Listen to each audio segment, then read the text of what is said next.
2026 में अगर आप चाहते हो कि 1000 स्क्वायर फीट का घर बनाना है या 1200 या 1500 या 500 600 स्क्वायर फीट का, तो टोटल खर्चा कितना आ जाता है? मतलब मटेरियल का खर्चा, लेबर का खर्चा, इंटीरियर का खर्चा, सब खर्चा कितना आ जाएगा? मतलब आपको ज्यादा इन्वेस्टमेंट नहीं करना है, लो बजट भी बनाना है, तो सही वीडियो देख रहे हो। आज की वीडियो में मैं आपको पूरा क्लियर कर दूंगा कि अगर आप लग्जरियस घर बनाते हो तो कितना खर्चा आएगा, नॉर्मल घर है कितना खर्चा आ जाएगा, और जो जिस घर में सब कुछ है। तीन किस्म से हमारे घर बनते हैं इंडिया में। एक होता है बेसिक ग्रेड, एक मीडियम, एक हाई। बेसिक क्या हो गया?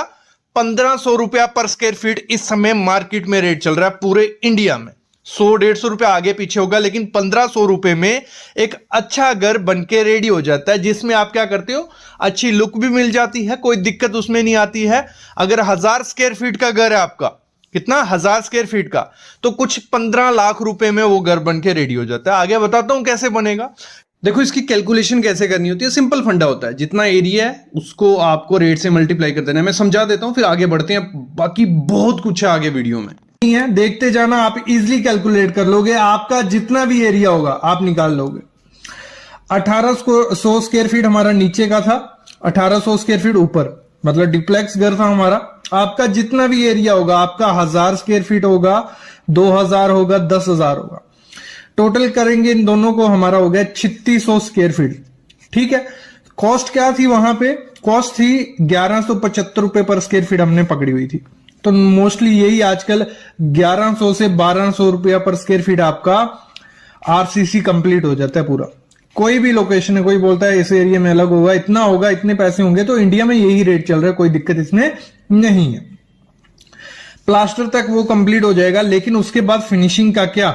डोर, विंडो, आपकी बाथरूम की फिटिंग, टाइलिंग, तो उसका खर्चा भी निकालना है। तो उसका खर्चा हमारा अप्रोक्स पड़ता है 500 से 600 रुपया पर स्क्वायर फीट। एक अच्छी क्वालिटी का, हर चीज अच्छी क्वालिटी की यूज हो जाएगी, उसमें कोई दिक्कत आपको नहीं रहने वाली है। तो उसमें अगर हम पकड़ें 1175 हमारा आरसीसी प्लास्टर तक हो गया था, फिर हमें डोर भी लगाने थे, सब कुछ लगाना था, तो टोटल पकड़ लिया हमने 1775 पर स्क्वायर फीट। इसमें ऐड कर दिया 600 रुपया, मतलब हमारा जो घर कंप्लीट हो जाएगा पूरा, मतलब हमें पूरा पेंट करके सब कुछ दे दिया जाएगा 1775 रुपए पर स्क्वायर फीट के हिसाब से। हमारा एरिया आया था 3600 स्क्वायर फीट, 3600, तो टोटल करके आया ये, तो दोनों को मल्टीप्लाई कर देना। अगर आपका यहां एरिया जितना मर्जी हो, रेट ये पकड़ लेना, मिल गया 63,90,000 रुपए हमारा उस डिप्लेक्स के घर को बनाने का खर्चा आ रहा है। कितना? 63 लाख, 63 लाख। फिर आता है एक मीडियम क्लास का घर, जिसमें क्या होता है, कुछ चीजें आप क्या करो, ब्रांडेड यूज करो, एलिवेशन भी थोड़ा उस पर खर्चा कर लो। उसका रेट होता है 1850 रुपया पर स्क्वायर फीट। कितना? 1850 रुपया। जिसमें 1000 स्क्वायर फीट का अगर आप घर बनाओगे तो आपको कुछ 18 से 19 लाख रुपया खर्चा आ जाता है, जिसमें अच्छी अच्छी सब चीजें आ जाती हैं। मतलब ग्रेड बी का घर भी बोला जाता है, मीडियम क्वालिटी का घर भी बोला जाता है, जो हम सब इस समय इंडिया में बना रहे हैं। फिर आ जाता है एक हाई क्वालिटी का, जिसमें आप क्या करते हो, सब चीजें ब्रांडेड यूज करते हो, एलिवेशन में भी खर्चा करते हो, इंटीरियर में भी खर्चा करते हो, तो वो कुछ आपको खर्चा करना पड़ता है 2400 रुपया पर स्क्वायर फीट। कितना? 2400 रुपया। मतलब 1000 स्क्वायर फीट का घर कितने में बन गया? 24 लाख रुपए में। तो ये तीन किस्म के रेट होते हैं। बाकी आप जितना मर्जी खर्चा कर लो घर पे, वो कम है।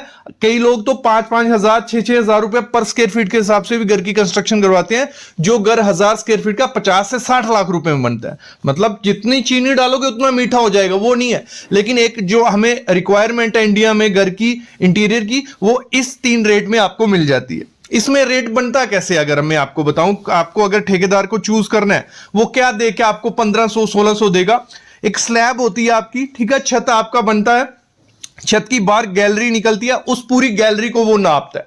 मतलब 20 फुट अगर लंबी है, यहां से 40 फुट ऐसी है, तो वो हो गया आपको कितना? 800 स्क्वायर फीट। फिर आपकी जितनी बालकनी, छज्जे निकले होंगे, उनको भी नापते हैं। ठीक है। कुछ ठेकेदार क्या करते हैं, सीढ़ी को भी नापते हैं। तो जब भी रेट किसी ठेकेदार से करना है, उसको पूछना है कि आप किसको नाप के 1500 रेट दोगे, या 1850 या 2400 रेट दोगे, किसको नाप के? छत को, बालकनी को, सीढ़ी को भी नाप लेते हैं कुछ लोग। तो ये पहले क्लियर कर लेना। दूसरा काम क्या होता है, अगर कई लोगों के दिमाग में होता है कि हम क्या करते हैं, घर लेबर कॉन्ट्रैक्टर उठाते हैं और मटेरियल खुद से देंगे, हमें सस्ता पड़ जाएगा। ऐसा नहीं है। मोस्टली वही रेट पड़ जाता है, कितना, 1500 से 1600 रुपया पर स्क्वायर फीट, अगर आप लेबर हायर करते हो और खुद से मटेरियल देते हो। बस उसमें एक चीज की अच्छी चीज हो जाती है कि जो मटेरियल की क्वालिटी है, वो चांसेस होते हैं कि आप तो अच्छी ही दोगे, ठेकेदार पे ये रहता है कि मटेरियल की क्वालिटी वो अच्छी नहीं लगाएगा।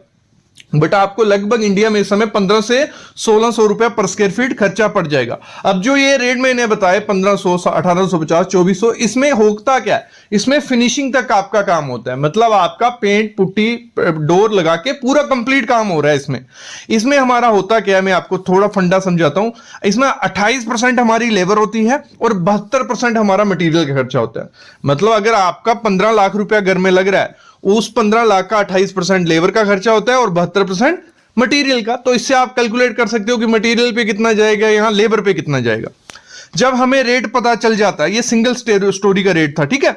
जब हमें रेट पता चल जाता है कि मार्केट में 1500, 1800, 2300 ये रेट चल रहा है, देखो पहला काम करना ही क्या है, अगर आपको अपना ड्रीम हाउस बनाना है, वो भले ग्राउंड फ्लोर है, G+1 है, G+2 है, जितना भी बनाना है, उसका नक्शा बनवा लो। आपके पास जितना भी बजट है, आपके पास 5 लाख है, 10 लाख है, लेकिन आपका सपना है कि आपका G+1 हो, इतने कमरे हो, और आपके पास उतनी जमीन है लेकिन पैसे नहीं है घर बनाने के। मैं बोलूंगा एक अच्छा सा आर्किटेक्ट हायर करो। अच्छा सा इसलिए बोल रहा हूं क्योंकि मार्केट में काफी इंजीनियर है, काफी आर्किटेक्ट हैं, जो नक्शा मेरे ख्याल में आपके लिए एफिशिएंट हो, जिसमें पैसा भी बचे और अच्छे से बन पाए, वो सारे नहीं बना सकते हैं। तो कुछ लिमिटेड देखना, ढूंढ लेना अच्छे से, उनका काम भी देख लेना, और वो ऑथराइज्ड होना चाहिए, उसी से नक्शा बनाओ। ऐसे वेस्ट है मनी। मतलब अगर आप किसी लोकल इंजीनियर आर्किटेक्ट से नक्शा बना लेते हो और उसको नॉलेज नहीं है, फिर तो आपका पैसों के लग गए, कुछ नहीं होने वाला। तो और दूसरी चीज इसी में जाना है कि विदाउट नक्शे के बिना घर नहीं बनाना है, फिर वैसे वेस्ट होने वाले हैं। देखो नक्शा मैंने कहा था क्या करना है, आपको जैसा बनवाना है वैसा बनवाओ, भले पैसे कम है, लेकिन जब आप नक्शा बनवाओगे आर्किटेक्ट को बता देना कि मेरे को क्या करना है, इतना सा मेरे की अभी मेरी रिक्वायरमेंट है कि एक कमरा में बना लूं, एक लॉबी हो, एक किचन हो, एक बाथरूम हो, बाकी मैं बाद में कंस्ट्रक्शन करूंगा 2 साल बाद या 3 साल बाद। तो नक्शा इस हिसाब से बनाना कि ये चीजें मैं पहले बना सकूं, ये 3 चीजें बना ली, और बाद में जब मैं कंस्ट्रक्शन कराऊं तो इसी प्लान के हिसाब से मैं नेक्स्ट बना सकूं। मतलब आपको प्लान पूरा बनाना है, लेकिन बजट जितना है उतनी कंस्ट्रक्शन अभी करोगे, नक्शा आपके पास होगा, आपका सपनों का घर आज नहीं कल नहीं परसों जरूर बनेगा। ऐसा मत करो कि पैसे कम है लेकिन मन कुछ हो रहा है बनाने का, प्लान उतना ही करोगे, फिर बाद में जब पैसे आएंगे तो फिर वो तोड़ के बनाना और वो वैसा बन नहीं पाओगे। तो अभी से आपका नक्शा G+1 या G+2 के लिए रेडी होना चाहिए, जैसे आपने ड्रीम लिया। अगर छोटे घर का लिया है आप उसी हिसाब से जा सकते हो। ये पहली चीज है। जब ये घर बना रहे होते हो, आपके पास अभी 5 लाख पड़ा है, 10 लाख पड़ा है या 20 लाख पड़ा है, तो आपको बजट का आइडिया नहीं है कि पैसे लगने कितने वाले। देखो वो आर्किटेक्ट भी आपको बता देगा, क्योंकि लमसम वो आइडिया दे देगा, और आप खुद से भी निकाल सकते हो। लगा लो आपका 600 स्क्वायर फीट का एरिया है, या 700, 800, 900 जितना भी है, 600 स्क्वायर फीट पकड़ लिया। इस समय आरसीसी का मतलब आप पेंट से प्लास्टर तक हमारा घर कंप्लीट ही होता है। लगा लो प्लास्टर हो गया, थोड़ा पेंट हो गया और दरवाजे लग गए, अंदर का इंटीरियर नहीं भी हुआ, तो 1450 रुपया पर स्क्वायर फीट पूरे इंडिया में 28 स्टेटें हैं ना, लगभग यही रेट चल रहा है। 50 रुपए, 100 रुपए, 150 रुपया ऊपर नीचे होगा, इतना ही है। लग के आपको आइडिया लग जाएगा कि आपको घर बनाने में आना कितने वाला।